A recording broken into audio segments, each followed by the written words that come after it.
com o nosso Espaço Feminino. Nessa terça-feira, no tema Família, nós vamos conversar sobre os prós e contras da criação, né, dos filhos serem criados pelos avós. Essa criação compartilhada, dos avós ali apoiando nessa criação das crianças. Então, esse bate-papo vai ser muito legal. Mas você que está fazendo aniversário hoje, está com a gente, não podemos esquecer de você. Lembrando que o texto que nós vamos dedicar a você que está fazendo aniversário é o mesmo da nossa oração, que nós vamos estar orando essa semana inteira sobre palavras que apontam para o cuidado de Jesus, a segurança de Jesus, porque Ele é a nossa âncora. Está aí no vídeo o seu presente. Eu, o Senhor, sou o seu vigia, régua constantemente e a protejo, dia e noite, para impedir que lhe façam dano. Isaías 27, versículo 3, felicidade. Bom, meninas, com a gente, as queridíssimas Vânia Guatimosim, psicopedagoga, e Fernanda Galhardo, psicóloga, nesse assunto sobre esses prós e contras do apoio dos avós na criação das crianças. A gente precisa ter bastante cuidado nessa relação, Vânia, porque as famílias têm configuração assim especial, né? De repente, uma família precisa desse apoio dos avós, outras não precisam, né, Fernanda?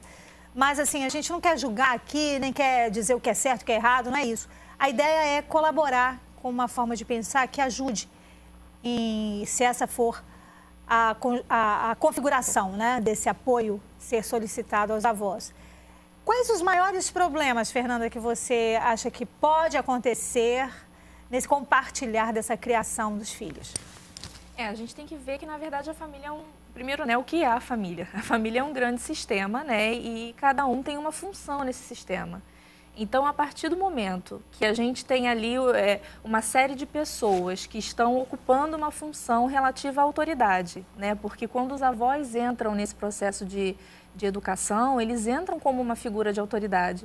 A gente precisa prestar muita atenção na maneira como isso está sendo organizado, né? Porque senão a gente vai trazer aí uma visão dos avós que muitas das vezes é diferente da visão dos pais. E a mensagem que está sendo transmitida para a criança acaba sendo uma mensagem muito confusa. E, obviamente, se ela recebe isso de uma forma confusa, ela vai responder de uma forma confusa também, né? Então, a gente precisa ver até que ponto é possível organizar essa dinâmica. Foi o que você falou. Cada família tem uma configuração que é muito particular.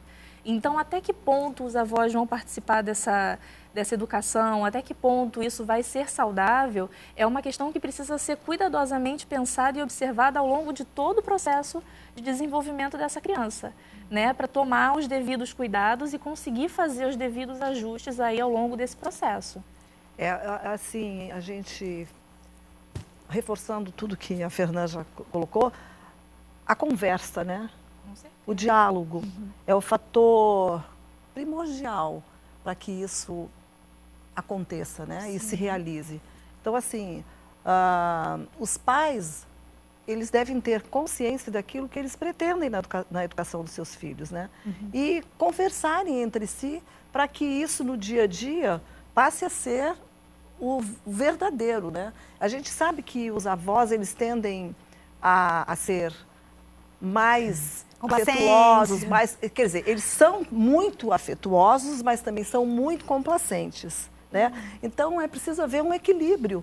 Flexibilizam mais, né? Mas não significa, a gente vê que atualmente os avós, eles estão muito dinâmicos, eles participam mais participativos. Eles podem acompanhar essa adaptação. E essa adaptação, desde que haja o que você falou, né? O diálogo. O diálogo. A família precisa falar a mesma língua. A mesma língua, Isso eu acho, assim, altamente relevante, porque nós somos constituídos pela linguagem, né? A gente fala a nosso respeito, né? E nós acatamos, nós acreditamos, né? E a linguagem, ela tem um papel... A comunicação, que até falamos aqui um outro dia, não é? Isso. Que é uma coisa tão importante, né? Quando essa mãe diz assim, meu filho querido, esse falar que esse filho é filho e é querido, tem um papel que funciona forte, né? Na autoestima da criança, claro, de uma forma muito bacana. Quando ela, ao contrário também, né? Quando ela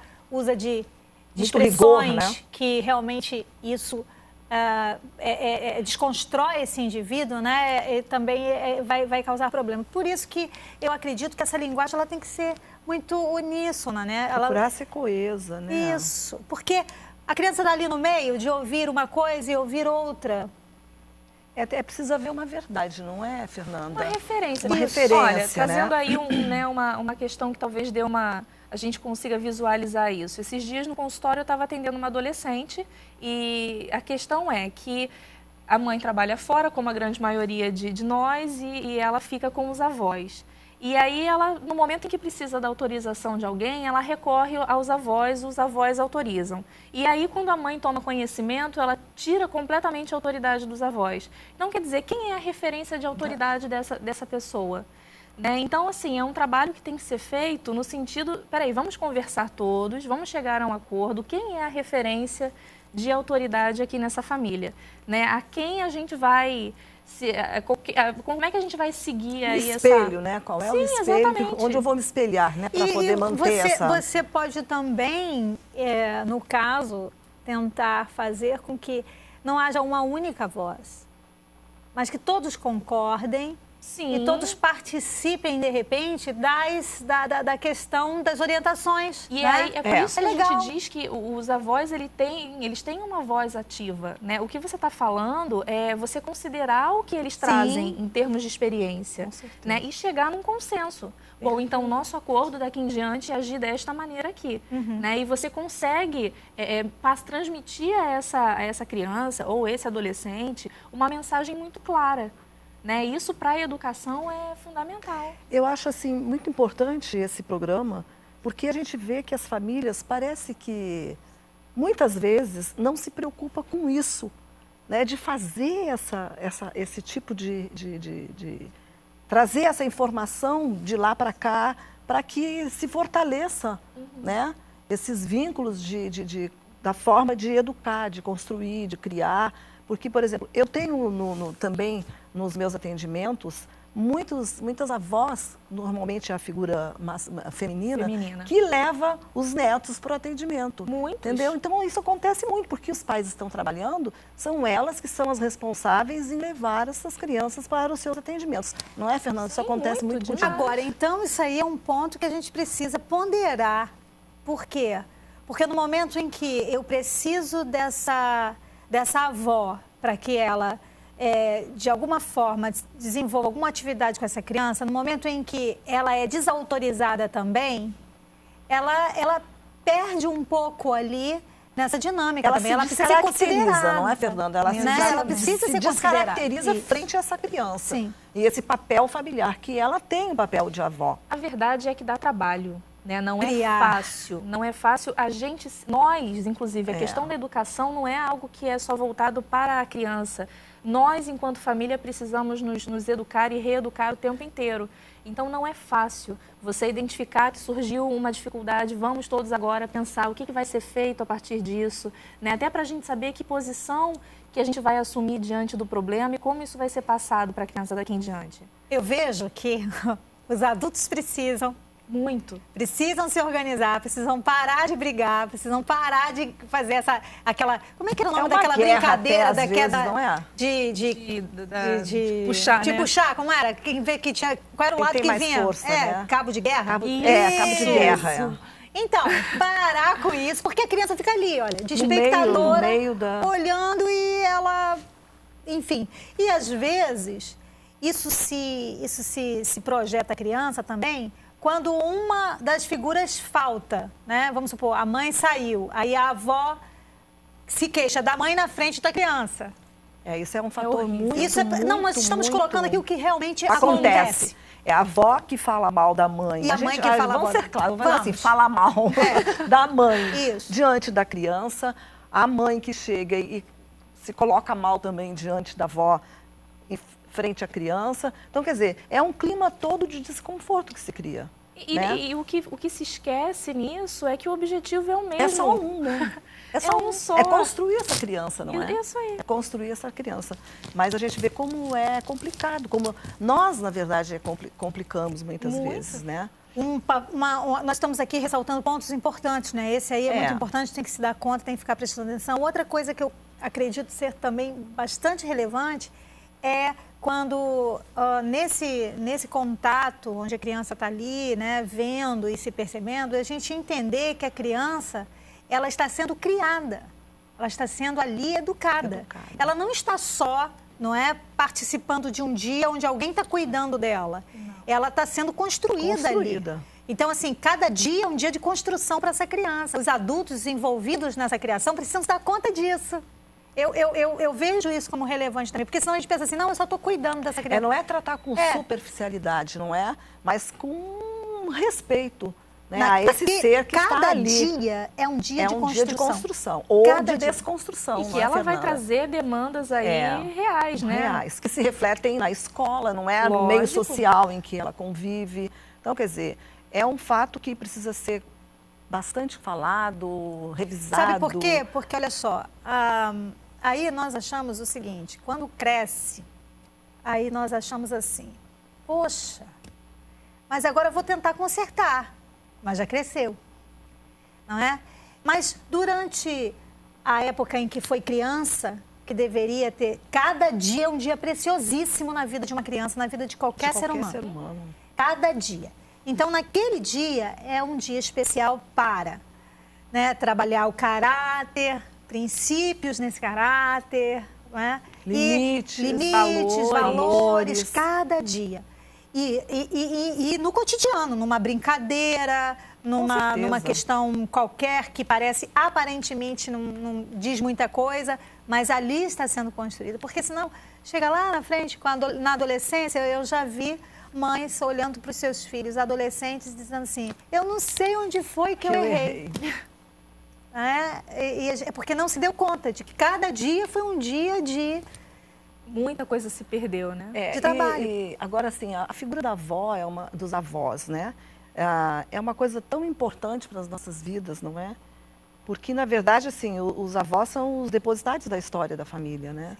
E eles é que vão estar passando tudo isso que me formou enquanto aquela figura que representa ser avó, né? Então, é uma coisa muito linda. Tem toda uma carga emotiva, né?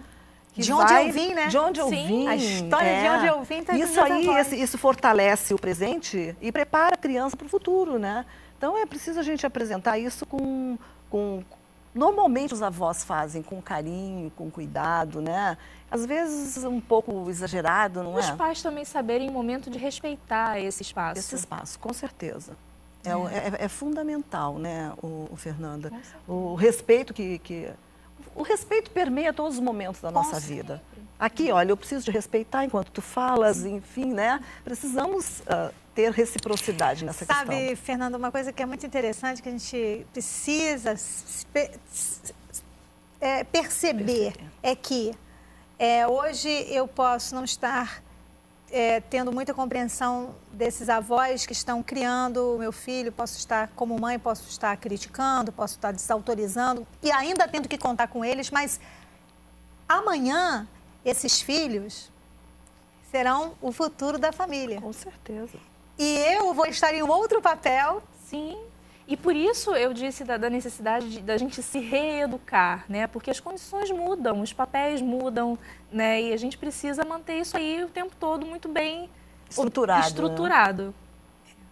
Né? Assim, não tem como, né? A gente tem que estar refletindo, conversando, todo, né? Dialogando, refletindo, dialogando, pensando.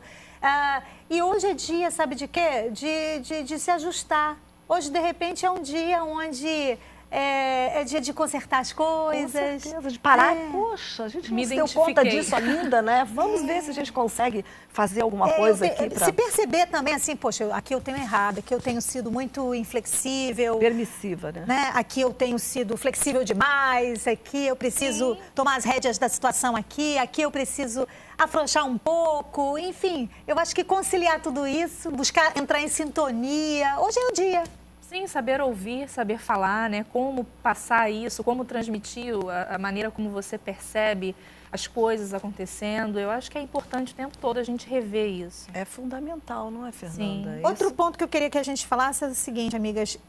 Muitas vezes a questão do dinheiro é uma questão que dá a quem tem esse dinheiro um certo achar que pode ter autoridade sobre o outro. Não, eu estou pagando, né, eu tenho dinheiro, sou eu que pago, sou eu que mantenho.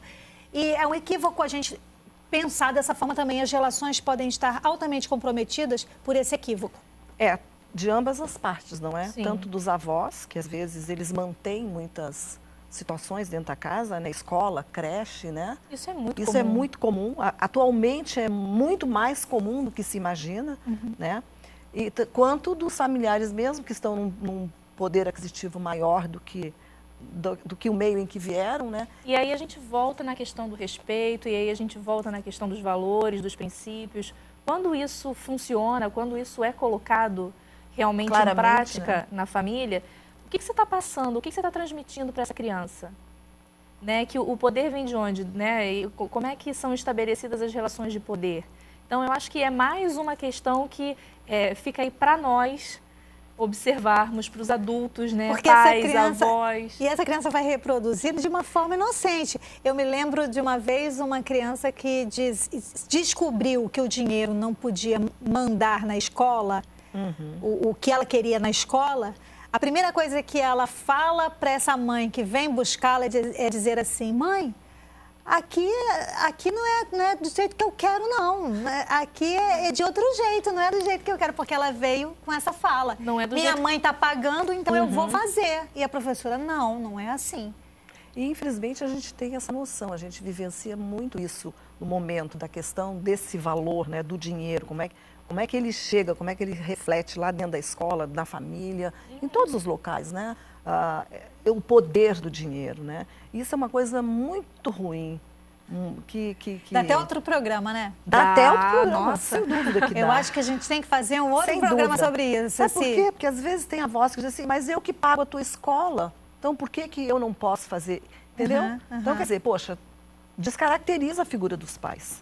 Né? E às vezes é o contrário que acontece também. Eu lhe pago para fazer esse trabalho, entendeu? Você não tem mais autoridade do que eu, que sou a mãe. Então, cria uma situação... Como é que a gente deixa a coisa ficar desse ponto, né? A gente se perde. A gente se perde. E tem gente que diz, que jura porque jura e jura que não, eu não tenho problema com dinheiro. Quando você vai ver nos aspectos da vida, nas relações, na forma como ela lida com as coisas, você vai ver uma raiz aí de um problema sério. Né? Isso aí é um outro programa, amiga, a gente pensa nisso. Mas, Vânia, como é que faz? Você é psicopedagoga, como é que faz para entrar em contato contigo? Olha, através do meu e-mail, Vânia, grfont, esse T mudo, @yahoo.com.br, ou então 2486-9530. Legal. Terei prazer em estar me comunicando. Fernanda, psicóloga, qual é o contato, Fernanda? Bom, telefone do consultório, 21-3796-6414, ou o e-mail também à disposição, galhardo_fernanda@yahoo.com.br. E quem tiver acesso ao Facebook, a nossa página lá no Facebook, Equipe EAPSE. A ideia é que a gente coloca um assunto como esse e tem que passar o contato dos nossos convidados para que você também, entendendo que precisa de ajuda, recorra à ajuda, né? É porque é importante, assim, a pessoa saber que a gente colabora na organização, Sim, não claro. é? Perfeito. A gente pode perfeitamente colaborar nessas estruturas que às vezes se desorganizaram, né? Mas, meninas, voltamos já depois do intervalo.